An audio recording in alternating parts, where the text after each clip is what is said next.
জিওডলান চ্যানেলটিতে সকলকে স্বাগত জানাই।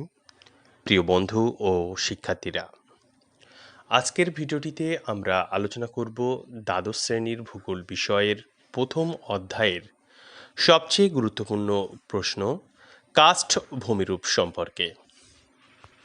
উচ্চ মাধ্যমিক পরীক্ষায় এই অংশ থেকে প্রশ্ন দেওয়া হয়, কাস্ট ভূমিরূপ সংক্ষেপে আলোচনা করো, অথবা চুনাপাথর অঞ্চলে ভৌমজলের কার্যের ফলে সৃষ্ট ভূমিরূপের বর্ণনা দাও, অথবা কাস্ট অঞ্চলে ভৌমজলের কার্যের ফলে সৃষ্ট ভূমিরূপের বর্ণনা দাও। আমরা প্রশ্নগুলির যথাযথ উত্তর নিয়ে আলোচনা করব, তবে তার পূর্বে বলবো যারা এখনও জিওডলান চ্যানেলটি সাবস্ক্রাইব করনি তারা চ্যানেলটি সাবস্ক্রাইব করে পাশে থাকা বেল আইকনটিতে অবশ্যই চাপ দিয়ে রাখো। জার্মান শব্দ কাস্টের উৎপত্তি স্লোভেনীয় শব্দ ক্রাস থেকে, যার অর্থ উন্মুক্ত প্রস্তরময় ভূমি।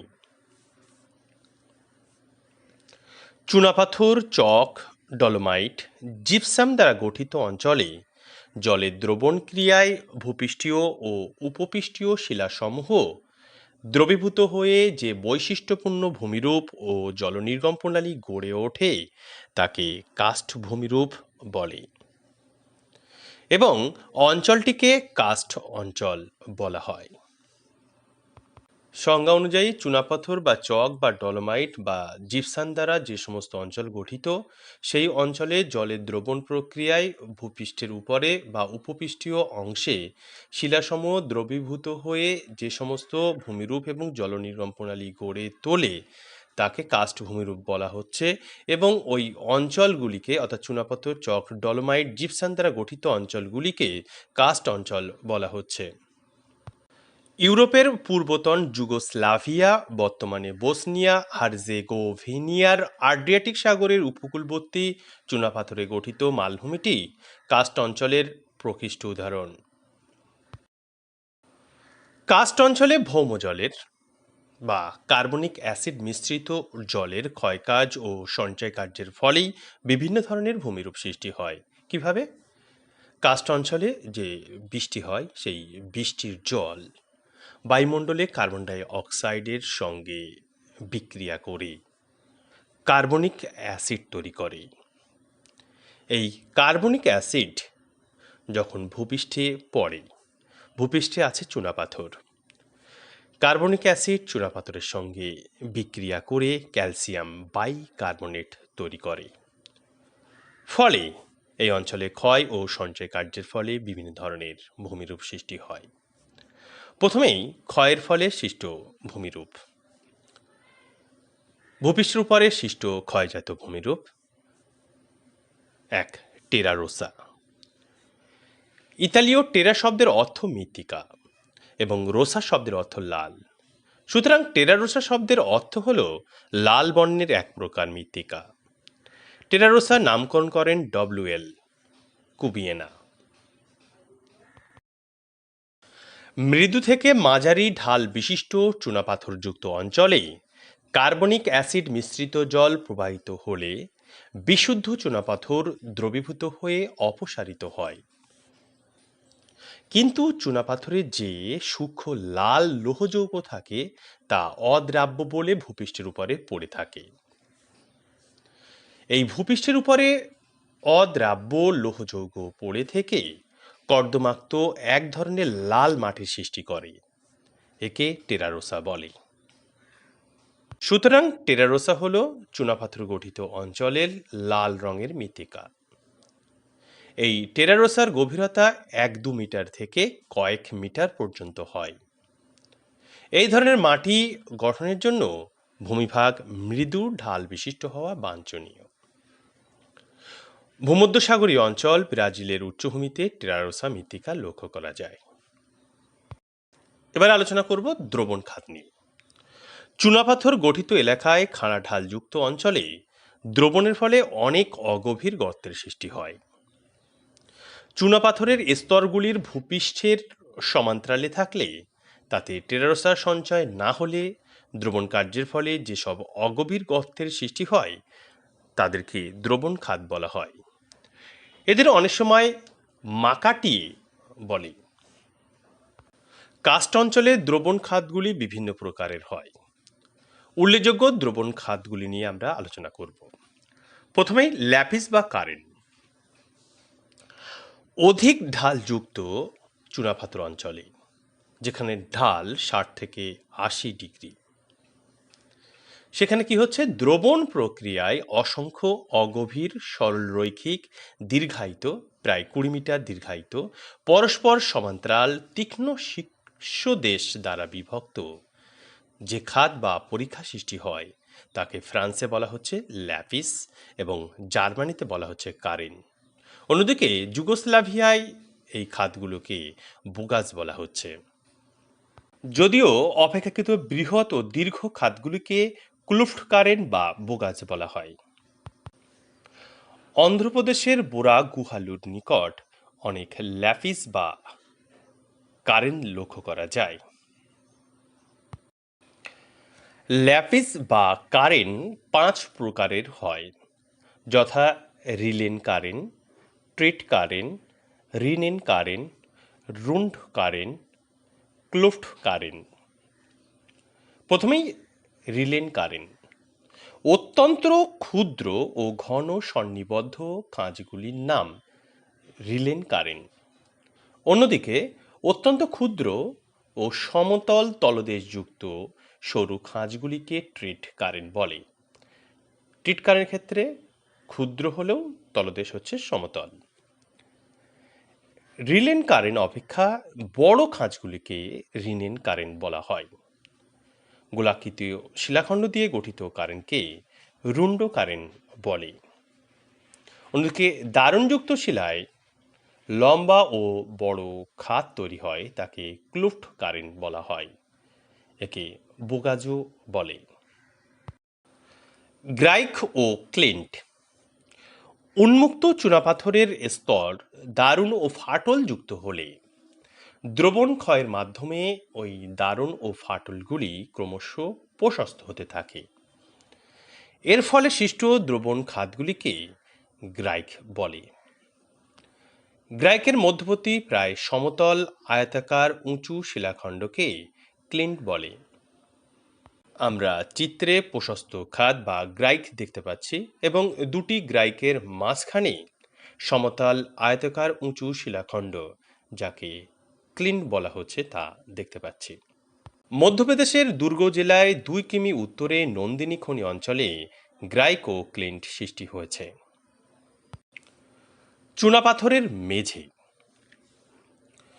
চুনাপাথর অঞ্চলে অসংখ্য ক্লিন্ট ও গ্রাইক গঠিত হলে অঞ্চলটি এবড়ো খেবড়ো বা বন্ধুর ভূমিরূপ সৃষ্টি করে। এই ধরনের ভূপৃষ্ঠকে চুনাপাথরের মেঝে বলা হয়।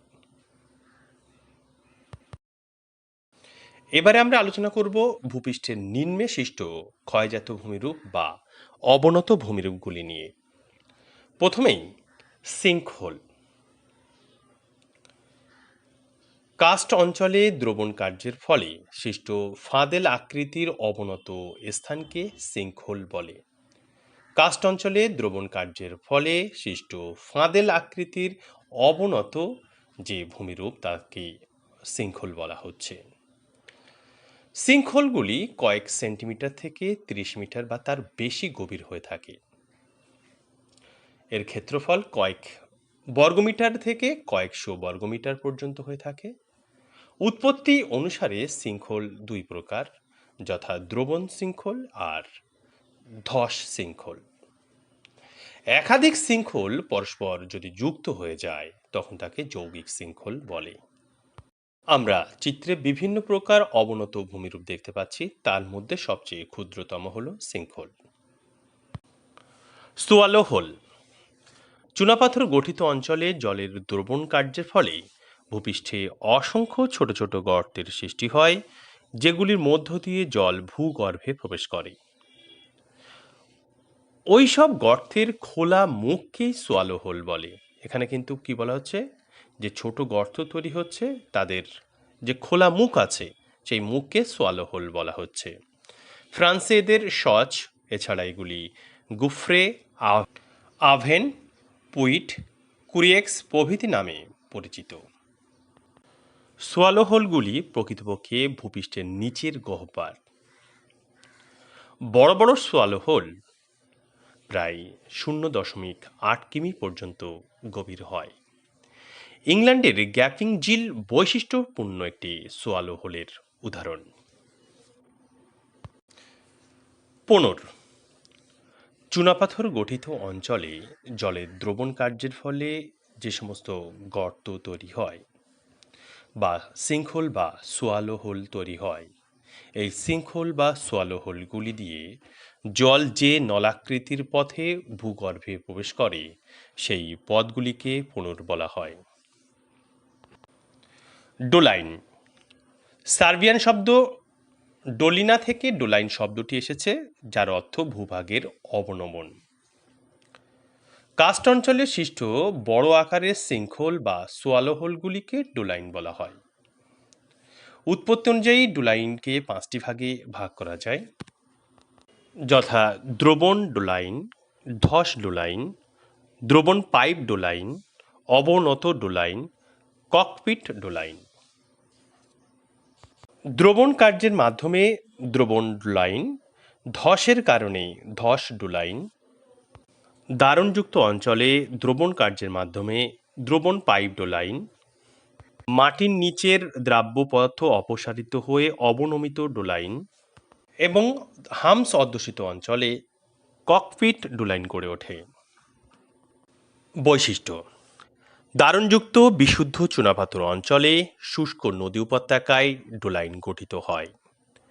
এগুলি ফানেল আকৃতির বা বৃত্তাকার হয়। এগুলির গভীরতা 2 থেকে 100 মিটার হয়। ডোলাইনের ব্যাস 50 থেকে 100 মিটার হয়ে থাকে। উদাহরণ: আড্রিয়াটিক সাগরের উপকূলে পূর্বতন যুগোস্লাভিয়ায় অসংখ্য ডোলাইন লক্ষ্য করা যায়। Solution pan. কাস্টভূমিতে জলের দ্রবণ কার্যের ফলে এমন অনেক গর্তের সৃষ্টি হয় যেগুলি ডোলাইনের তুলনায় অগভীর কিন্তু আয়তনে বিশাল হয়। এদের সলিউশন প্যান বলা হয়। তাহলে কি বলা হচ্ছে? গর্তগুলো ডোলাইনের তুলনায় অগভীর হলেও আয়তনে অনেক বড় হচ্ছে, তখন তাদেরকে সলিউশন প্যান বলা হচ্ছে। আমেরিকা যুক্তরাষ্ট্রের ইন্ডিয়ানা প্রদেশে লস্ট নদীর উপত্যকায় এই ধরনের সলিউশন প্যান দেখতে পাওয়া যায়। উভালা। কাস্ট অঞ্চলে 2 বা ততোধিক ডোলাইন পরস্পর মিলিত হয়ে যে বড় আকারের গর্তের সৃষ্টি করে সেই গর্তকে উভালা বলে। আমরা চিত্রে দেখতে পাচ্ছি, ছোট হচ্ছে সিঙ্কহোল, তার থেকে বড় হচ্ছে ডোলাইন, ডোলাইনের থেকে বড় হচ্ছে উভালা। উভালার ব্যাস 300 ফুট, ক্ষেত্রমান কয়েক হেক্টর। অপেক্ষাকৃত ছোট আয়তনের উভালাকে জামা বলে। দ্রবণ প্রক্রিয়ায় ডোলাইনগুলি বড় হয়ে বা গুহা ছাদ ধসে উভালার সৃষ্টি হয়। পলজি। চুনাপাথর গঠিত অঞ্চলে উভালা অপেক্ষা বৃহদাকার, দীর্ঘায়ত, সমতল তলদেশযুক্ত, চারিদিকে খাঁড়ার দেওয়াল বেষ্টিত নিম্নভূমিকে পলজি বলে। পলজির তলদেশ প্রায় সমতল। এগুলি খাড়া প্রাচীর দ্বারা চারিদিকে আবদ্ধ থাকে। পলজির মেঝেতে অনেক সময় ছোট ছোট টিলা বা ঢিবি দেখা যায়। এগুলিকে হামস বা হেস্ট্যাক হিল বা পেপিনো হিল বলে। ভারতের ছত্তিশগড় রাজ্যের রায়পুর জেলার হামসগুলি স্থানীয় ভাষায় রাবণ ভাটা নামে পরিচিত। পৃথিবীর উল্লেখযোগ্য পলজি হল পূর্বতন যুগোস্লাভিয়ার লিভেনো পলজি। এখানে চিত্রে আমরা অবনত ভূমিরূপগুলির মধ্যে সবচেয়ে ছোট দেখতে পাচ্ছি সিঙ্কহোল বা সোয়ালো হোল, তারপরে ডোলাইন, তার থেকে বড় উভালা, উভালার থেকে বড় হলো পলজি। এবারে আমরা কাস্ট অঞ্চলে নদী দ্বারা সৃষ্ট কাস্ট ভূমিরূপ সম্পর্কে আলোচনা করব। প্রথমেই কাস্ট অঞ্চলে গঠিত বিভিন্ন উপত্যকা। গিরিখাত। কাস্ট অঞ্চলে ভূপৃষ্ঠের উপর দিয়ে প্রবাহিত নদী দ্রবণ প্রক্রিয়ার মাধ্যমে চুনাপাথরের স্তরকে এমনভাবে ক্ষয় করে যে খাড়া ঢালযুক্ত সংকীর্ণ ও সুগভীর ইংরাজি ভি অক্ষরের মতো উপত্যকার সৃষ্টি হয়। এই উপত্যকাকে গিরিখাত বলে। দক্ষিণ পশ্চিম ফ্রান্সের টার্ন গিরিখাত কাস্ট অঞ্চলে সৃষ্ট গিরিখাতগুলির মধ্যে অন্যতম। শুষ্ক উপত্যকা। চুনাপাথরযুক্ত ভূমিভাগের উপর দিয়ে প্রবাহিত নদীর গতিপথে সিঙ্কহোল বা সোয়ালোহোল গঠিত হলে নদীর সব জল ওই ছিদ্র পথ দিয়ে ভূগর্ভে প্রবেশ করে যায়। এর ফলে নদী উপত্যকার পরবর্তী অংশ বা নিম্ন প্রবাহ সম্পূর্ণরূপে জলশূন্য হয় বা শুকিয়ে যায়। নদীর জলশূন্য এই উপত্যকাকে শুষ্ক নদী উপত্যকা বলা হয়। আমরা নদীর গতিপথে সিঙ্কহোলের সৃষ্টি এবং তার পরবর্তী অংশে শুষ্ক নদী উপত্যকার অবস্থান চিত্রে দেখিয়েছি। শুষ্ক নদী উপত্যকার গুরুত্বপূর্ণ বৈশিষ্ট্য: 1. এই উপত্যকায় সবসময় জল থাকে না। 2. কেবলমাত্র আর্দ্র ঋতুতে এই উপত্যকায় সামান্য জল থাকে। কারণ আর্দ্র ঋতুতে নদীতে যখন অতিরিক্ত জল আসে, সোয়ালোহোলের মধ্য দিয়ে ভূ অভ্যন্তরে সব জল যেতে পারে না, তাই অতিরিক্ত জল এই শুষ্ক উপত্যকার উপর দিয়ে প্রবাহিত হয়। ক্ষয়কাজ কম হওয়ায় এই উপত্যকা অগভীর হয়। এই উপত্যকা অন্ধ উপত্যকা অপেক্ষা উঁচুতলে অবস্থান করে। ভারতের বোরা কারেগুডা অঞ্চলে শুষ্ক উপত্যকা লক্ষ্য করা যায়। আমরা চিত্রে কাস্ট অঞ্চলে অন্ধ নদী উপত্যকা, সোয়ালোহোল এবং শুষ্ক নদী উপত্যকার অবস্থান দেখতে পাচ্ছি। অন্ধ উপত্যকা। চুনাপাথরযুক্ত ভূমিভাগের উপর দিয়ে প্রবাহিত নদীর গতিপথে সিঙ্কহোল বা সোয়ালোহোল গঠিত হলে নদীর সব জল ওই ছিদ্রপথ দিয়ে ভূগর্ভে প্রবেশ করে। তখন জলপূর্ণ নদী উপত্যকার বিস্তার উৎস থেকে সিঙ্কহোল পর্যন্ত হয়ে থাকে এবং সিঙ্কহোল বা সোয়ালোহোলে গিয়ে নদী উপত্যকা হঠাৎ করে শেষ হয়ে যায়। কাস্ট অঞ্চলে কানাগলির মতো জলপূর্ণ এই উপত্যকার অংশকে অন্ধ উপত্যকা বলা হয়। অন্ধ নদী উপত্যকা ঊর্ধ্ব নদী উপত্যকার অংশবিশেষ। এই উপত্যকায় সবসময় জল থাকে। এখানে ক্ষয়কাজ বেশি হয়। স্বাভাবিকভাবে উপত্যকা গভীর হতে থাকে। এই উপত্যকাটি ধীরে ধীরে শুষ্ক উপত্যকা অপেক্ষা নিচুতলে অবস্থান করে। ছত্তিশগড়ের রায়পুরের কাছে এই রকম অন্ধ উপত্যকা লক্ষ্য করা যায়। পকেট ভ্যালি বা পকেট উপত্যকা। কাস্ট অঞ্চলের ক্ষুদ্র অথচ গভীর এবং খাড়া ঢাল বিশিষ্ট উপত্যকা হল পকেট উপত্যকা। ফ্রান্স ও ইংল্যান্ডের কাস্ট অঞ্চলে এরূপ পকেট উপত্যকা লক্ষ্য করা যায়। কাস্ট অঞ্চলের প্রাকৃতিক সুড়ঙ্গ ও প্রাকৃতিক সেতু। চুনাপাথরযুক্ত অঞ্চলের উপর দিয়ে প্রবাহিত নদী সিঙ্কহোলের মধ্য দিয়ে ভূগর্ভে প্রবেশ করলে দ্রবণ ক্ষয়ের মাধ্যমে ভূগর্ভে বিস্তৃত ও গভীর সুড়ঙ্গের সৃষ্টি হয়। তাহলে সিঙ্কহোলের মধ্য দিয়ে নদী ভূগর্ভে প্রবেশ করছে এবং প্রবেশ করার ফলে ভূগর্ভে বিস্তৃত এবং গভীর সুড়ঙ্গ সৃষ্টি হচ্ছে। যে সুড়ঙ্গ ভূগর্ভে সৃষ্টি হচ্ছে তাকে বলা হচ্ছে প্রাকৃতিক সুড়ঙ্গ। ভারতের অন্ধ্রপ্রদেশের মারাদেয় পর্বতে প্রাকৃতিক সুড়ঙ্গ রয়েছে। প্রাকৃতিক সেতু।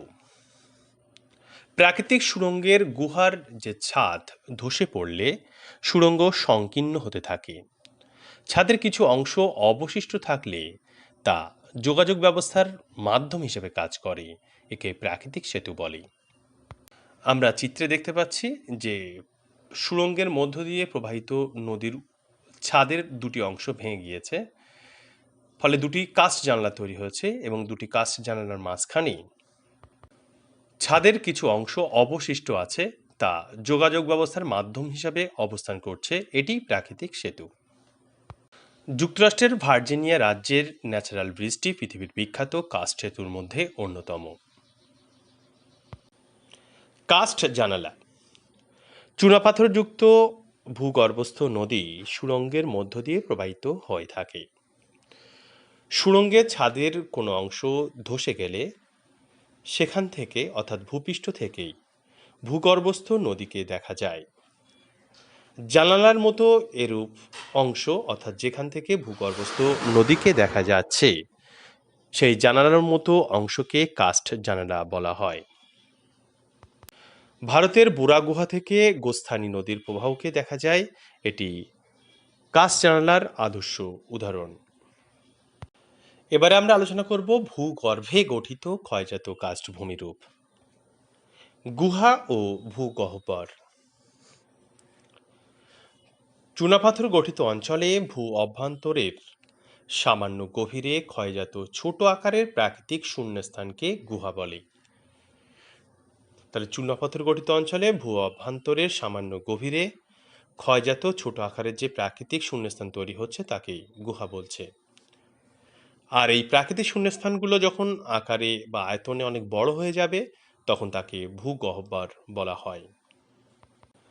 চুনাপাথরের স্তরায়ন তল ফাটল ও দারুণ বরাবর অ্যাসিড মিশ্রিত জল প্রবেশ করে ক্রমাগত দ্রবণ ক্ষয় করে এই গুহা তৈরি করে। আর দ্রবণ ক্ষয়ের সঙ্গে সঙ্গে ধস হলে সেক্ষেত্রে গুহা আগের থেকে আয়তনে বেড়ে যায় এবং ভূগহ্বর তৈরি করে। গুহা ও ভূগহ্বরের বৈশিষ্ট্য। ভূপৃষ্ঠের ঠিক নিচে ভৌম জলস্তরের ঠিক উপরে, তাহলে ভূপৃষ্ঠের নিচে হচ্ছে এবং ভৌম জলস্তরের উপরে এই গুহা ও ভূগহ্বরগুলি সৃষ্টি হচ্ছে। এগুলি সরল হতে পারে, একাধিক শাখা প্রশাখা ও বিন্যস্ত জটিল প্রকৃতিরও হতে পারে। এগুলি অনুভূমিক বা উল্লম্বভাবে বিস্তৃত হয়। গুহা ও ভূগহ্বরগুলি একতল দ্বিতল ও বহুতল বিশিষ্ট হয়ে থাকে। ফ্রান্সের গুফ্রে বার্জার গুহাটি পৃথিবীর বৃহত্তম ও গভীরতম গুহা। অন্যদিকে সুইজারল্যান্ডের হোলক গুহা বিশ্বের দীর্ঘতম গুহা। আমেরিকা যুক্তরাষ্ট্রের ম্যামথ গুহা পৃথিবীর বিস্তৃততম গুহা। ভারতের মধ্যপ্রদেশের উত্তরাঞ্চলের দেরাদুন এবং অন্ধ্রপ্রদেশের বোরা গুহা লক্ষ্য করা যায়। আমরা কাস্ট অঞ্চলের ক্ষয়কার্যের ফলে বিভিন্ন ভূমিরূপ সম্পর্কে আলোচনা করলাম। এবারে কাস্ট অঞ্চলে সঞ্চয়ের ফলে গঠিত ভূমিরূপগুলি সম্পর্কে আলোচনা করব। চুনাপাথর গঠিত অঞ্চলে দ্রবণ কার্যের ফলে সৃষ্ট গুহাগুলিতে নানা প্রকার সঞ্চয়জাত ভূমিরূপ দেখা যায়, যেগুলিকে সম্মিলিতভাবে স্পেলিওথেম বলা হয়। বিশিষ্ট ভূতত্ত্ববিদ ডেভিসের মতে ভূ অভ্যন্তরে 3 ধরনের সঞ্চয়জাত ভূমিরূপ সৃষ্টি হয়, যথা পাথন প্রস্তর বা পাথন পাথর বা ড্রিপ স্টোন, প্রবাহ প্রস্তর বা প্রবাহ পাথর বা ফ্লো স্টোন, কিনারা প্রস্তর বা রিম স্টোন বা কিনারা পাথর। প্রথমেই পাথন প্রস্তর বা ড্রিপ স্টোন। চুনাপাথরে জলীয় দ্রবণ গুহার ছাদ থেকে ফোঁটা ফোঁটা আকারে পড়ে যে ভূমিরূপ গঠিত হয় তাকে পাথন প্রস্তর বা ড্রিপ স্টোন বলে। গুহার মধ্যে সৃষ্ট পাথন প্রস্তরের উল্লেখযোগ্য ভূমিরূপগুলি হল স্ট্যালাকটাইট, স্ট্যালাগমাইট, হেলিকটাইট, গুহা স্তম্ভ বা পিলার, ড্রেফ, গ্লোবুলাইট, অ্যান্থোডাইট প্রভৃতি। আমরা এখানে চিত্রে দেখতে পাচ্ছি চুনাপাথরের জলীয় দ্রবণ গুহার ছাদ থেকে ফোঁটা ফোঁটা আকারে পড়ে বিভিন্ন প্রকার ভূমিরূপ সৃষ্টি করেছে, যাকে ড্রিপস্টোন বলা হয়। চিত্রে দেখতে পাচ্ছি গুহার ছাদের উপর থেকে নিচের দিকে নামছে স্ট্যালাকটাইট, গুহার মেঝে থেকে উপরের দিকে উঠছে স্ট্যালাগমাইট, স্ট্যালাকটাইট মাইট যুক্ত হয়ে স্তম্ভ তৈরি করেছে। যাই হোক, স্ট্যালাকটাইট সম্পর্কে বিস্তারিত জানব। চুনাপাথর স্তরে সৃষ্ট গুহার ছাদ থেকে নিচের দিকে ঝুলন্ত ক্যালসিয়াম কার্বনেটের স্তম্ভকে স্ট্যালাকটাইট বলা হয়। গুহার ছাদ থেকে স্ট্যালাকটাইট ঝুলন্ত অবস্থায় থাকে, আমরা চিত্রে দেখতে পাচ্ছি। স্ট্যালাকটাইট খুব সরু হয় এবং শীর্ষদেশ তীক্ষ্ণ হয়ে থাকে, অনেকটা গাছের ঝুড়ির মতো। স্ট্যালাকমাইট অপেক্ষা, স্ট্যালাগমাইট বলতে গুহার মেঝে থেকে যে চুনাপাথরের স্তম্ভ উপরের দিকে বিকশিত হয়। সেই স্ট্যালাগমাইট অপেক্ষা দৈর্ঘ্যে বড় হয়, তবে এর স্থায়িত্ব কম। স্ট্যালাকটাইট অপেক্ষাকৃত আগে সৃষ্টি হয়, অর্থাৎ স্ট্যালাগমাইটের তুলনায় আগে সৃষ্টি হয়। গুহার ছাদ থেকে নিচের দিকে বৃদ্ধি পায় স্ট্যালাকটাইট এবং এর বৃদ্ধির হার স্ট্যালাগমাইট অপেক্ষা বেশি হয়। স্ট্যালাগমাইট চুনাপাথরের গুহার মেঝে থেকে উপরের দিকে ওঠা ক্যালসিয়াম কার্বনেটের গম্বুজাকৃতির স্তম্ভগুলোকে স্ট্যালাগমাইট বলা হয়। স্ট্যালাগমাইট গুহার মেঝেতে অবস্থান করে। স্ট্যালাগমাইট স্থূল আকারের হয় এবং এদের যে শীর্ষদেশ তা ভোঁতা এবং ভোঁতা হওয়ার কারণে গম্বুজাকৃতির হয়। স্ট্যালাগমাইট স্ট্যালাকটাইটের চেয়ে দৈর্ঘ্যে ছোট হয়, তবে এর স্থায়িত্ব বেশি হয়। স্ট্যালাগমাইট স্ট্যালাকটাইট অপেক্ষা পরে সৃষ্টি হয়ে থাকে, আর এগুলি গুহার মেঝে থেকে উপরের দিকে বৃদ্ধি পায় এবং বৃদ্ধির হার কম। হেলিকটাইট গুহার ছাদের ঝুলন্ত স্তম্ভগুলি লম্বভাবে নিচে প্রসারিত না হয়ে পাশে হেলানোভাবে, বক্রভাবে, এলোমেলোভাবে হলে তাদেরকে আর স্ট্যালাকটাইট বলা হয় না, তখন তাদেরকে হেলিকটাইট বলা হয়।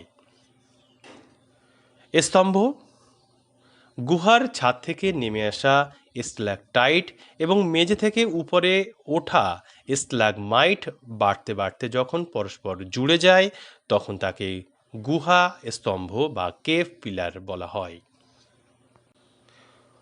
গ্লোবুলাইট ছোট গোলাকার আকৃতিযুক্ত হেলিকটাইটকে গ্লোবুলাইট বলে। ড্রেপ একাধিক স্ট্যালাকটাইট একত্রে পাশাপাশি সমাবেশকে ড্রেপ বা কার্টেন বলে। গুহা ছাদে একাধিক স্ট্যালাকটাইট পাশাপাশি অবস্থান করলে তাকে ড্রেপ বা কার্টেন বলা হচ্ছে। অ্যান্থোডাইট গুহার ছাদে অনেক সময় চুনাপাথরের জলীয় দ্রবণ জমে ফুলের পাপড়ির মতো আকৃতি বিশিষ্ট ভূমিরূপ গঠন করে, তাদেরকে অ্যান্থোডাইট বলা হয়। আমরা ড্রিপস্টোনের বিভিন্ন ভাগগুলি সম্পর্কে আলোচনা করলাম। এবার আমরা ফ্লোস্টোন বা পাতন প্রস্তর বা পাথন পাথর সম্পর্কে দেখে নেব। গুহার ভেতরে প্রবাহমান জলের মাধ্যমে সৃষ্ট ভূমিরূপকে ফ্লোস্টোন বা প্রবাহ প্রস্তর বলা হয়। অন্যদিকে গুহা বক্ষে উপচে পড়া জলপ্রবাহের মাধ্যমে যে গুহার দুই কিনারা আছে, সেই কিনারায় যে ভূমিরূপ গড়ে ওঠে সেগুলোকে রিমস্টোন বা কিনারা প্রস্তর বলা হয়। তাহলে গুহার ভিতরে প্রবাহমান জলের মাধ্যমে যে ভূমিরূপ সৃষ্টি হবে তাকে ফ্লোস্টোন বা প্রবাহ প্রস্তর বলছে। অন্যদিকে গুহা বক্ষে উপচে পড়া জলপ্রবাহের মাধ্যমে গুহার দুই কিনারায় যে ভূমিরূপগুলি গড়ে উঠবে তাদেরকে রিমস্টোন বা কিনারা প্রস্তর বলা হচ্ছে। প্রিয় বন্ধু ও শিক্ষার্থীরা, আজকের ভিডিওটিতে আমরা কার্স্ট অঞ্চলের বিভিন্ন প্রকার ভূমিরূপ অর্থাৎ ক্ষয়জাত ভূমিরূপ এবং সঞ্চয়জাত ভূমিরূপগুলি সম্পর্কে বিস্তারিত আলোচনা করলাম। পরবর্তীতে এই ধরনের ভিডিওগুলি সবার আগে পাওয়ার জন্য জিওডলার্ন চ্যানেলটি এখনও সাবস্ক্রাইব করা না হয়ে থাকলে চ্যানেলটি অবশ্যই সাবস্ক্রাইব করে পাশে থাকা বেল আইকনটিতে চাপ দিয়ে রাখতে হবে। ভিডিওটি ভালো লাগলে অবশ্যই লাইক, ভালো না লাগলেও দেখতে দেখতে ভালো লাগা হয়ে যাবে। বন্ধুদের দেখার সুযোগ করে দেওয়ার জন্য অবশ্যই শেয়ার করতে হবে এবং কোনো অংশে বুঝতে অসুবিধা হলে তা কমেন্ট করে জানাতে হবে। সঙ্গে থাকার জন্য অসংখ্য ধন্যবাদ।